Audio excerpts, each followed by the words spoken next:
Now at 10, now at 6 and streaming on crossroadstoday.com, Governor Abbott's special session next Monday holds border security and school vouchers as top priority.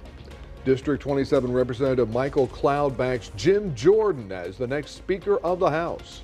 Plus, in Denver, the governor requesting aid due to the recent migrant surge.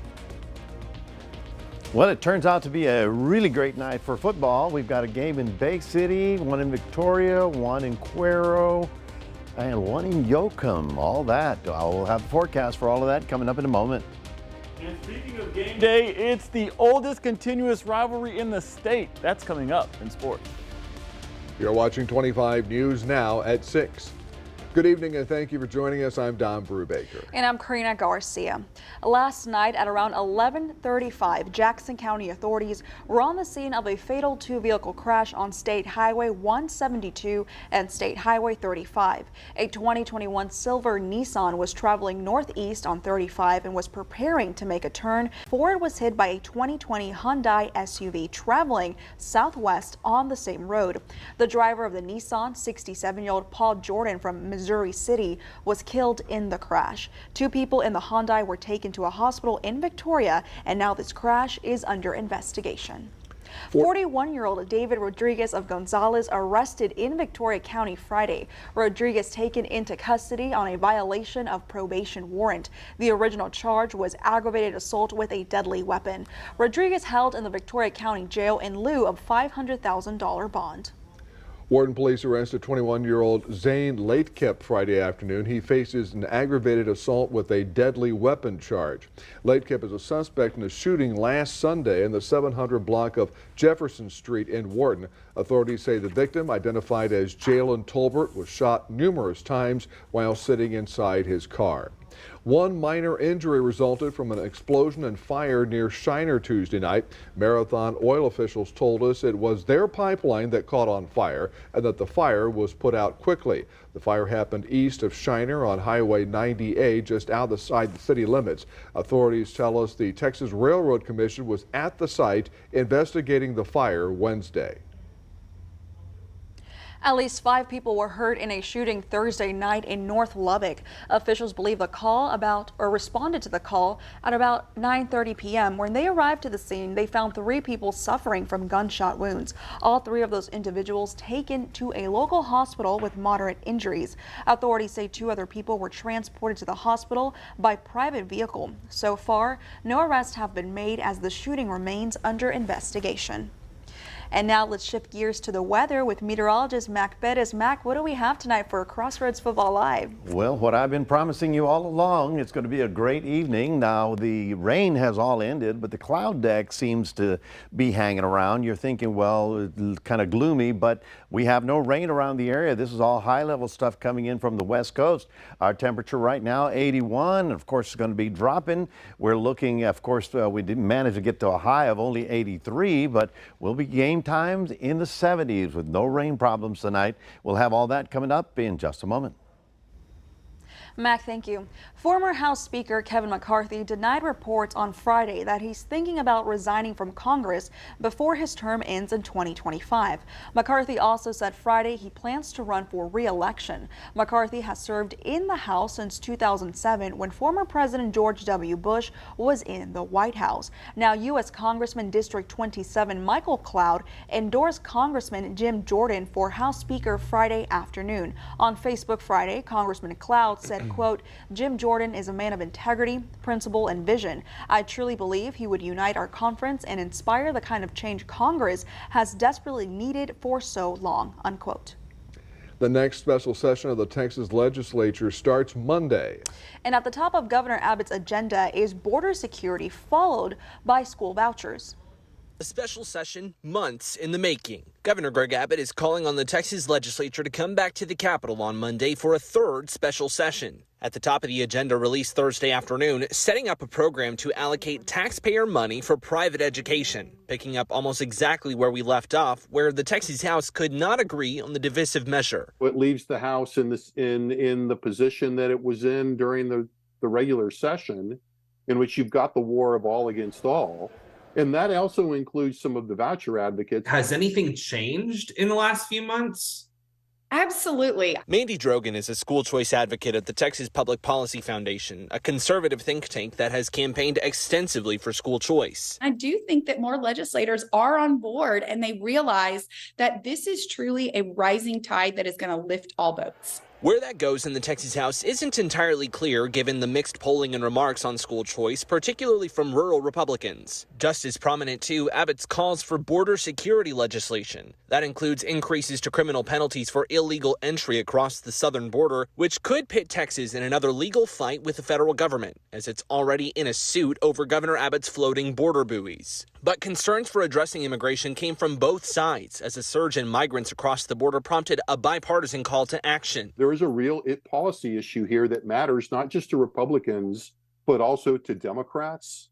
And so, this serves both politics and policy. And feuding in the Texas House largely focused on House Speaker Dade Phelan, and his role in the impeachment of Texas Attorney General Ken Paxton could prove pivotal in what could be a dramatic 30 days.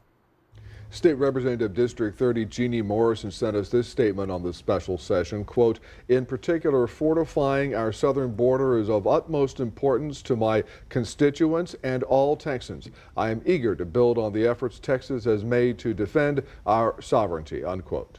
Here's your viewer poll this evening. You can scan that QR code on your screen to vote.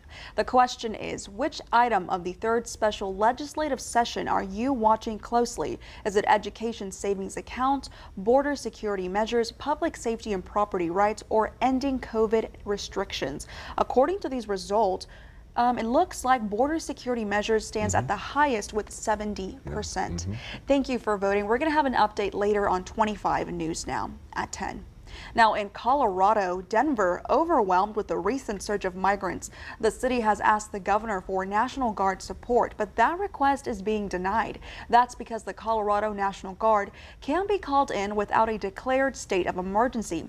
Democratic Governor Jared Polis instead sent 40 civilian staff members to help process new arrivals. Denver officials are also changing the length of shelter stays as more migrant buses from Texas arrive. The Biden administration returned to the U.S. Supreme Court Thursday to ask the justices to allow the government to regulate ghost guns. Now, ghost guns are kits that a user can buy online to assemble into a fully functional firearm. They are difficult to trace. In August, the Supreme Court sided with the Biden administration in a challenge brought by a group of manufacturers. The court allowed the regulations to remain in effect, but a Texas-based district court judge blocked those regulations. Drivers in the Crossroads feeling some relief at the pump. The national average for regular gas, $3.74. That's down about 10 cents from a week ago. Crude oil prices down significantly from the estimated $90 per barrel last week. AAA Texas reports the average gas price in Victoria, $3.23 per gallon. That's down 15 cents from 1 week ago. Remember to subscribe to our YouTube channel, Crossroads Today. Hit the like button and click the notification bell so you can see Crossroads Today on YouTube. And stay with us. Coming up on 25 News Now at 6. Video now released involving a retired police sergeant who opened fire at a bar, killing 3 people. Also ahead, a professor in Virginia recounts the emotional moments he helped save a student from abduction Wednesday. Here's a look at what's coming up on Community Crossroads. We hear from the City of Victoria, Theater Victoria, the Victoria Fine Arts Association, and we take in a performance by Stephanie Ross.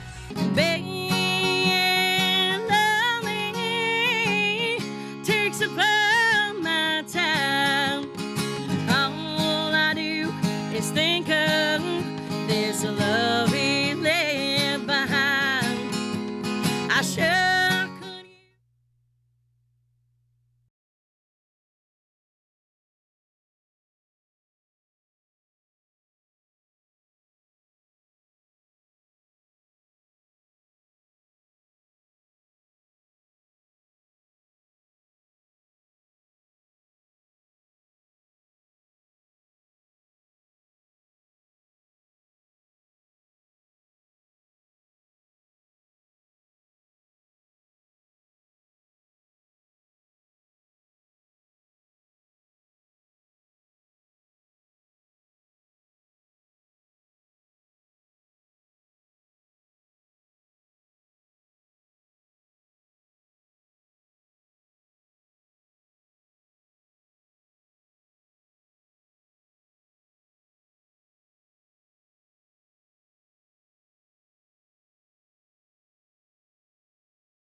California Sheriff's Office released edited video today of a mass shooting from August involving a retired police sergeant who opened fire at a biker bar, killing 3 people. We caution that this video may be disturbing to viewers.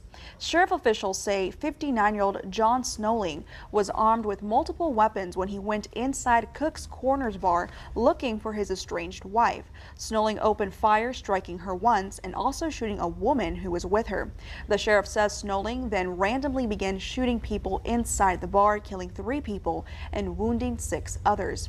Now, Snowling's estranged wife did survive, and he was shot and killed by police at the scene.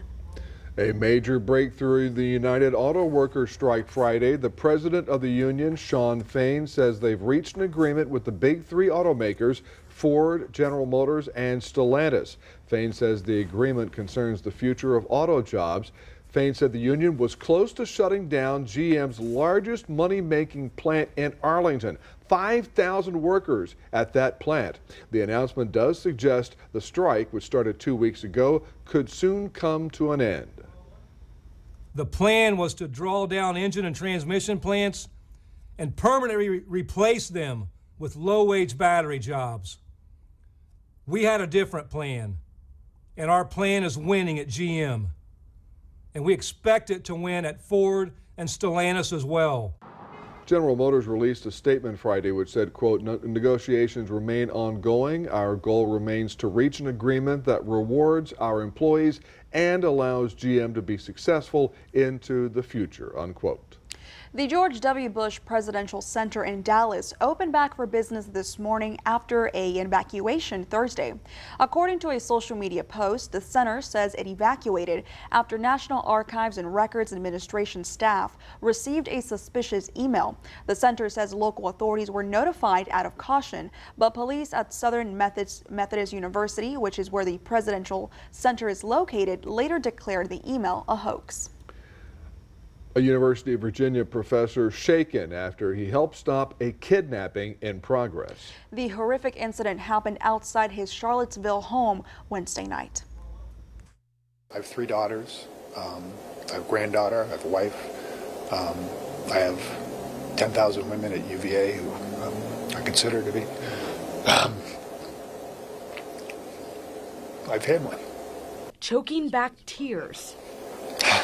Absolutely. I apologize. Professor Robert Emery recalls the scary moments a UVA student was almost abducted. Emery and his family were getting ready for bed when they heard what they thought was a domestic dispute happening right outside their home near Cabell Avenue around 9:40 Wednesday night. Without hesitation, Emery jumped into action, telling his wife to call 911 and running out the door. A man appeared from behind the truck, told me that I was interfering, clearly was in a panic, and immediately jumped in the truck and drove off as fast as he could down the street, crashing at the end of the street. It was then that Emery, his wife, his daughter, and her boyfriend followed suspect James Robert Allen and the victim. Allen took off running, the victim found hiding behind a car. A student who does not want to be identified describes the chaotic scene. She seemed like really disheveled and had duct tape on her wrists, so it was really scary. She was clearly traumatized physically and emotionally. My daughter eventually went with her in the ambulance and was with her in the hospital. Police tracked down Allen Thursday afternoon in Louisa County. It's unclear how he traveled miles away from the scene. Emery reflected on how proud he is to call Charlottesville home. And I don't think I'm unique. I live in a great place, and I want people to feel safe. I'm grateful to the police, but I'm also grateful to this place where I live. Allen is facing multiple charges, including strangulation and abduction. The victim was taken to UVA Medical Center for minor injuries. In Charlottesville, Sarah Allen, CBS 19 News. 5, 4, 3, 2, 1. We have ignition and liftoff of the United Launch Alliance Atlas V rocket. We have a shipping update today from Amazon. It's far out. The company's internet satellites on the way to space. We're getting a call from them right now. A rocket carrying satellites launched this afternoon from the Kennedy Space Center in Florida on top of a United Launch Alliance Atlas V rocket. The project, part of Amazon's plan to build more than 3,200 satellites, which will make high-speed internet possible in even the most remote corners of the globe. Yes, I think my package is on that rocket ship. Anyway, good evening, folks. It's a beautiful Friday night. Now, we've got cloud cover up there, but there is no rain around the area.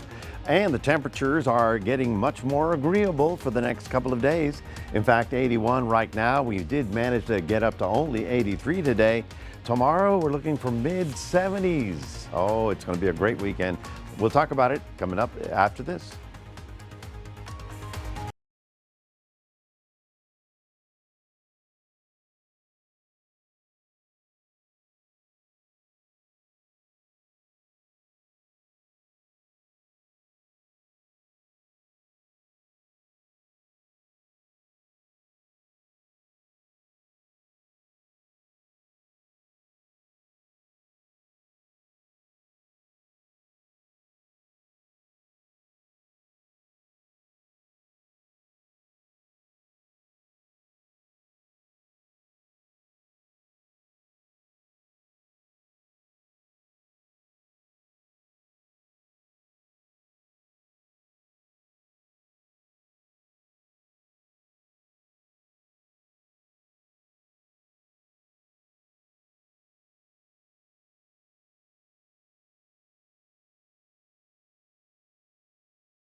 Well, good evening, everybody. It's Football Friday night, and here is the game of the week. As far as CFL goes, Crossroads Football Live, we've got the El Campo Ricebirds and the Bay City Black Cats. Now, it's going to be happening in Bay City, and so we're cloudy out there, and we're looking for a game time temperature of 78 degrees. Couldn't ask for a nicer evening. Well, you could, but I don't know that you're going to get one better than that. And then, of course, at 10 o'clock tonight, join us because the sports department will have all the scores from all the games that are going on tonight. Now, tomorrow, man, it's going to be a long day, Don. I mean, look at this. First of all, there's the Longhorn game at the Cotton Bowl. Red River, what do they call it now? The Red River Rivalry, because we had to change the name. Anyway, they're going to look at sunny skies, mild weather, 70 degrees at game time, and a north wind at 13. And then after that, if that wasn't enough, the Aggies will be at Kyle Field playing Bama. That's going to be something. It's going to be sunny, cool, 67, and a little breezy out of the northeast. But, you know, 500,000 people. It's a lot of body heat that'll keep everybody warm up there. You notice that we did get this cloud deck. It's actually coming at us from the west, but there is no rain around the area. Doppler image just picking up some light rain in the mountains of northern Mexico going into the valley right about now. But this is actually remnants of what used to be tropical storms down there. These are the forecast lows for tonight, getting down into the 60s for us and much of the coastal areas of Texas. Look at that, 50s tonight, the lows out in far west Texas. And tomorrow, it gets even better. Could it get even better? Yes, it can, because we're looking for a high of 77 with the 70s all the way out to West Texas. But we're going to pick up a north wind, a stronger north wind that's going to be bringing us cooler and even drier weather, which will make it very comfortable. Here's our little front. To the north of it, it's getting breezy. And as the front passes through, it'll get windy for our area as well. And that'll be about sunrise. So by the time you get up and get outside tomorrow morning, you're going to have this nice, cool north wind blowing through the region, giving us a very nice Saturday and Sunday. Of course, now that it's that time of year, we're getting powerful storms up here and another front coming in, but that's for much later in the week. In the meantime, we've got high pressure on top of us, giving us some very nice weather until the next front comes through. There you see the tropical activity going on off the coast of Mexico, but all we're getting is that high level cloud deck.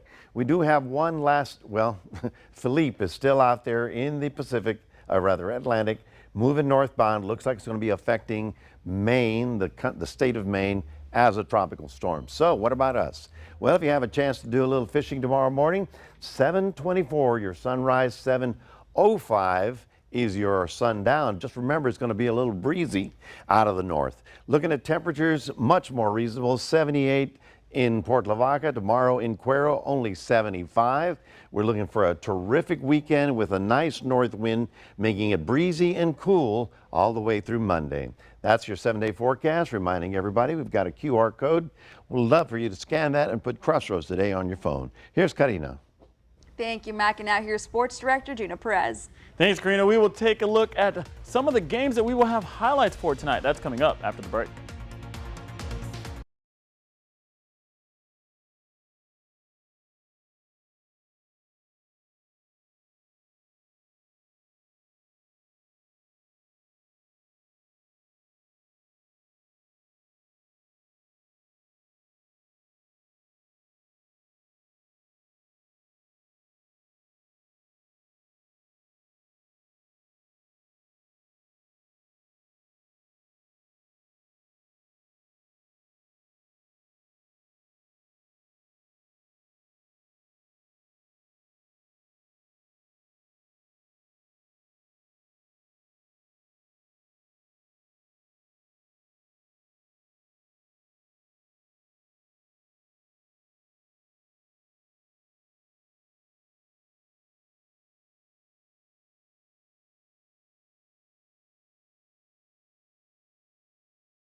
At a Crossroads, it's Friday, which means high school football. Let's check in with sports reporter Zach Brown, who has the latest on the rivalry, which is older than Zach and I combined.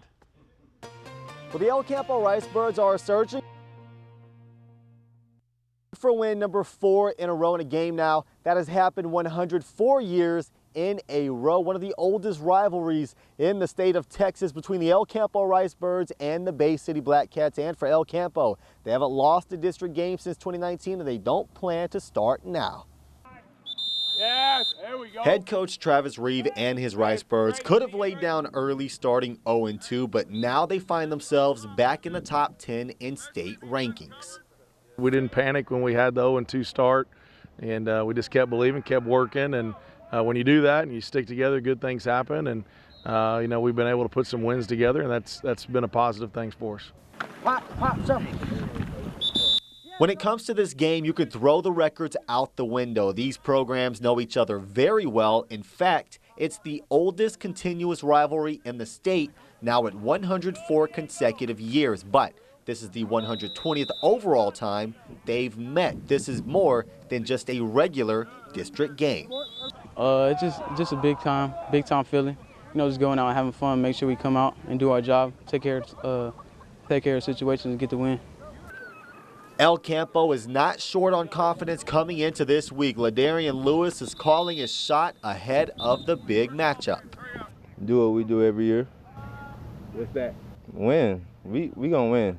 One of the oldest rivalries in the state of Texas, and a lot of history in this game, and it's important to both communities. Ought to be a great atmosphere.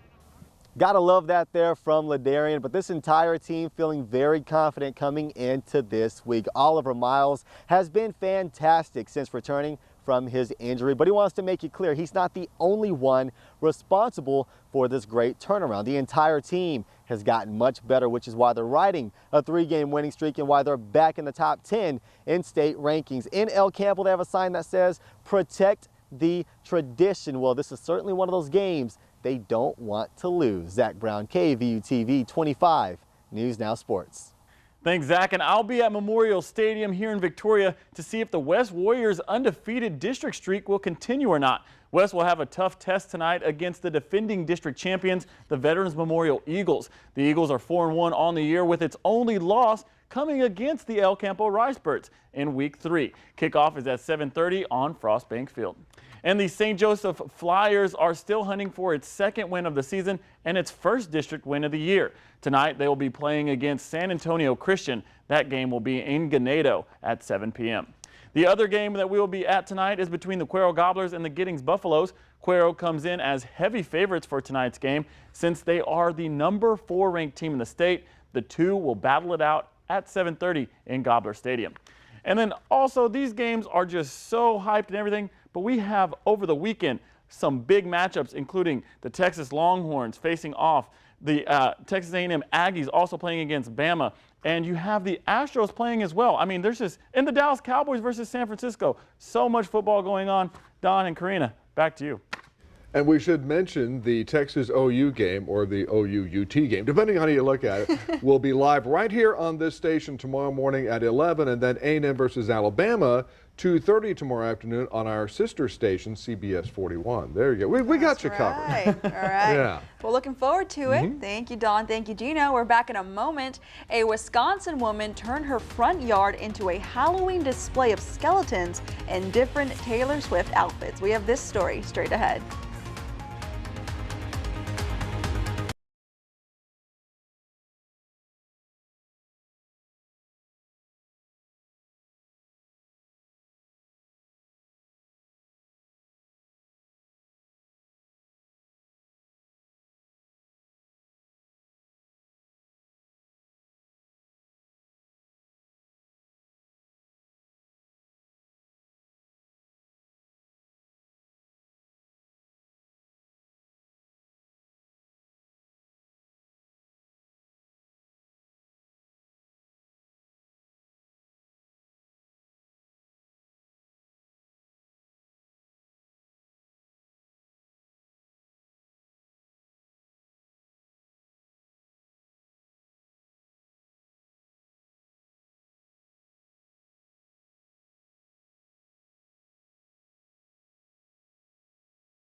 Wisconsin woman has already decorated her front yard for Halloween. Her display includes several skeletons dressed as Taylor Swift. Caitlin McLaughlin has hand-constructed boxes displaying Swift skeletons dressed in handmade outfits from the singer's albums. On Halloween, Caitlin's family will be passing out Taylor Swift friendship bracelets along with the candy. Caitlin has over 500,000 views of her house on TikTok so far. Travis Kelce could not be reached for comment. So she's honoring Taylor Swift. Yeah, huh? she is She's not- honoring. Yeah, she's not she making fun of went her. to a an Taylor homage. Swift concert and said, "Oh, she's the best ever." She's a Swiftie. That's so. right. A strong Swiftie too. Oh, right. very good, Swiftie. All right, folks, it's a great weekend. The rain is gone. If we have clouds tonight, it'll be in the 70s. Tomorrow, it'll be only in the mid-70s as daytime. It'll be a little breezy over the weekend, but I think you're going to like this weekend, and we're good until next frontal system, which is 7 days from now. Finally, some really nice football weather Yeah. for a high school football Friday night. Just in time for me to sit on the couch all day Saturday. Yeah, yeah. you won't be the only one. 2 games. That's right. All right, thank you, Mac, and thanks for joining us. We hope to see you back here tonight for 25 News Now at 10.